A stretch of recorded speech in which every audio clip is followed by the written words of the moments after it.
Hello everyone and welcome to English Pod. My name is Marco. My name is Catherine, and today we're traveling a little bit and we need to book a hotel room. That's right, so today we're going to learn all the words and phrases that will help you talk to the receptionist in order to book a hotel room. Let's check out our dialogue.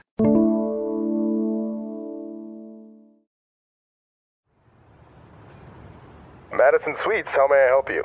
Yes, I am calling from Mexico. I will be in town next week and would like to know if you have availability. Okay, ma'am, can you tell me the date you expect to check in?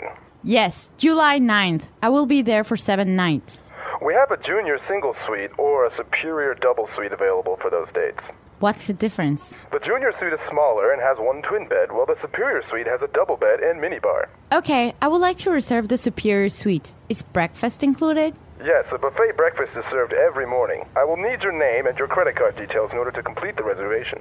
Sure, my credit card number is... All right, we're back, so now let's take a look at language takeaway. Language takeaway. So we've got a lot of great phrases and words today in language takeaway. The first one comes from the beginning of the dialogue. It's availability. All right, so the woman wanted to know if the hotel has availability. So what does that mean? That means, do you have free rooms? Do you have any rooms I could rent? So instead of saying, do you have any free rooms or do you have rooms available, you can just say, do you have availability?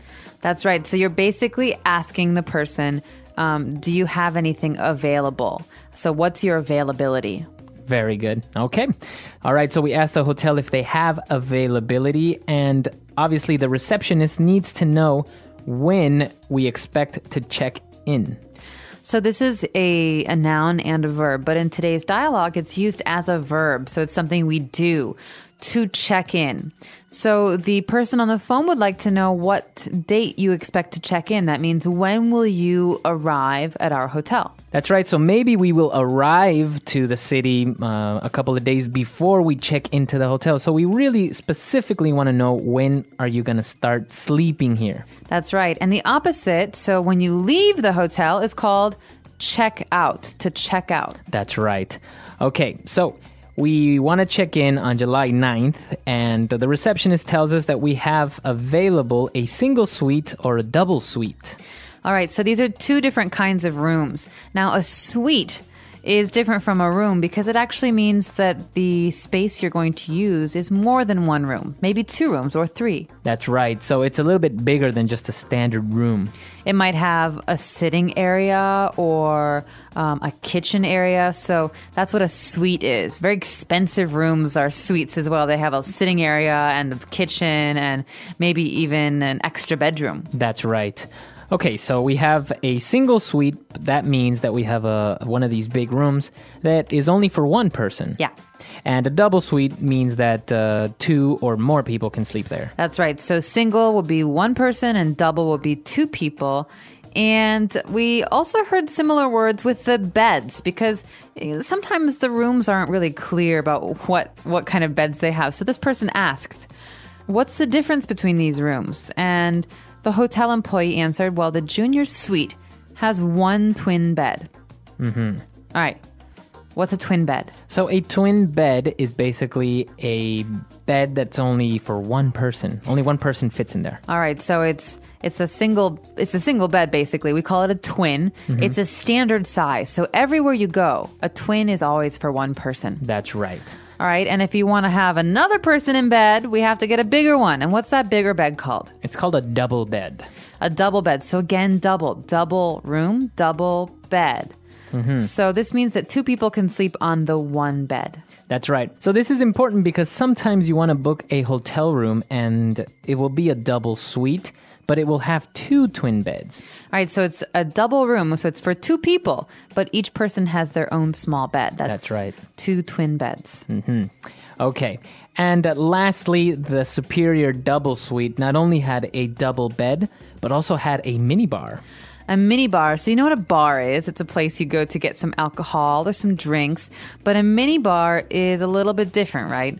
Mm-hmm. It's a little refrigerator or a little area where you will have snacks and drinks that you can just basically take freely, but obviously you will have to pay afterwards. That's right. So you can take them when you're staying there, but when you check out, when you leave, you have to pay for everything you ate or drank. That's right. Okay, so a lot of words there on Language Takeaway today. Let's take a break and listen to the dialogue again.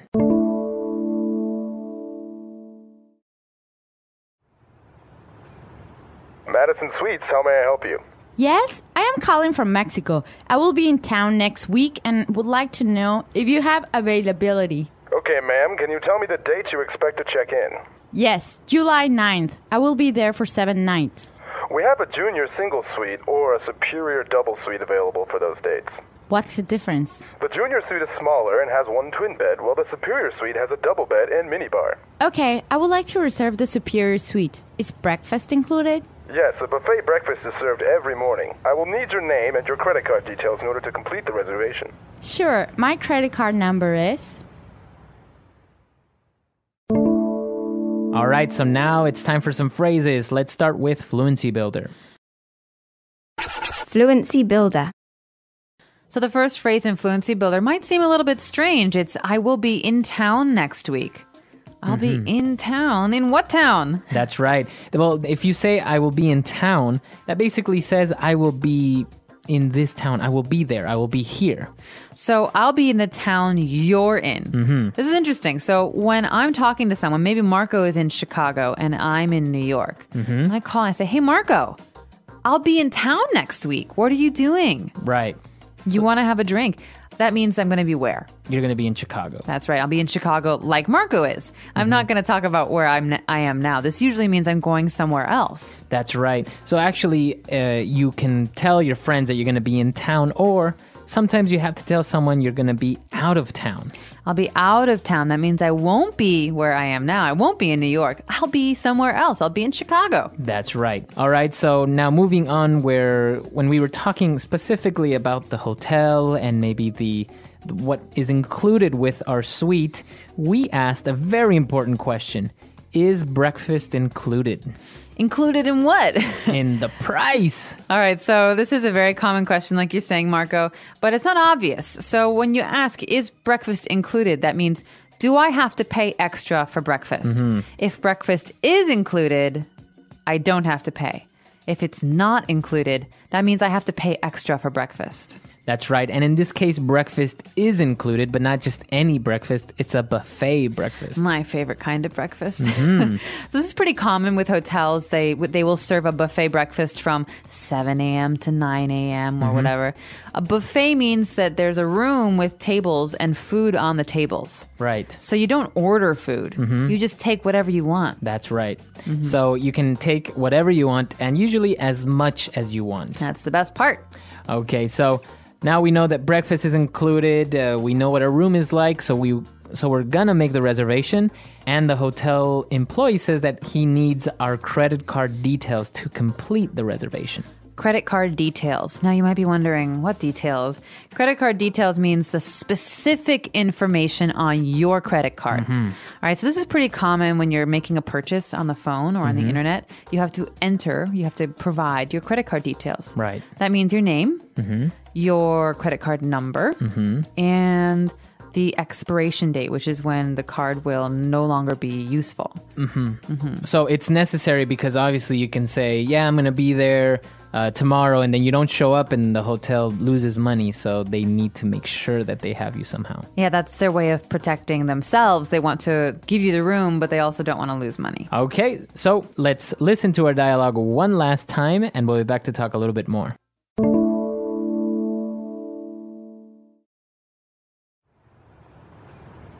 Madison Suites, how may I help you? Yes, I am calling from Mexico. I will be in town next week and would like to know if you have availability. Okay, ma'am, can you tell me the date you expect to check in? Yes, July 9th. I will be there for 7 nights. We have a junior single suite or a superior double suite available for those dates. What's the difference? The junior suite is smaller and has one twin bed, while the superior suite has a double bed and minibar. Okay, I would like to reserve the superior suite. Is breakfast included? Yes, a buffet breakfast is served every morning. I will need your name and your credit card details in order to complete the reservation. Sure, my credit card number is... All right, so talking about hotels, I think one of the most important things out of this, well, not important, but also something that you should know is that the minibar is always so expensive. It is expensive. Be very careful when you're going into that minibar. Sometimes it seems like a really good idea. You're hungry and there are crackers or you want a beer. But you have to look at the menu because the menu will have the prices, and maybe something that's really cheap in a store outside is really expensive at a hotel. Yeah. And I think sometimes, I don't know, sometimes it's even hard to find that little menu, so you don't even know what the prices are. But you're so thirsty, you just want to have something to drink now, and it ends up costing you $10. That's right. So be careful. Anytime you're in a hotel room, expect the prices to be pretty high for the things in the hotel. Unless, of course, there's a sign or a piece of paper that says that something is free or complimentary. Yeah, that's right. Complimentary water is very common in hotels. They'll give you 2 free bottles of water. That's right. So complimentary means you don't have to pay for it. But if there's no sign, then expect to pay a lot. That's right. Okay, so if you guys have any questions or any doubts, or you want to suggest any other lesson topic, you can visit us at englishpod.com. We'll hope to see you there. Until next time. Bye. Bye.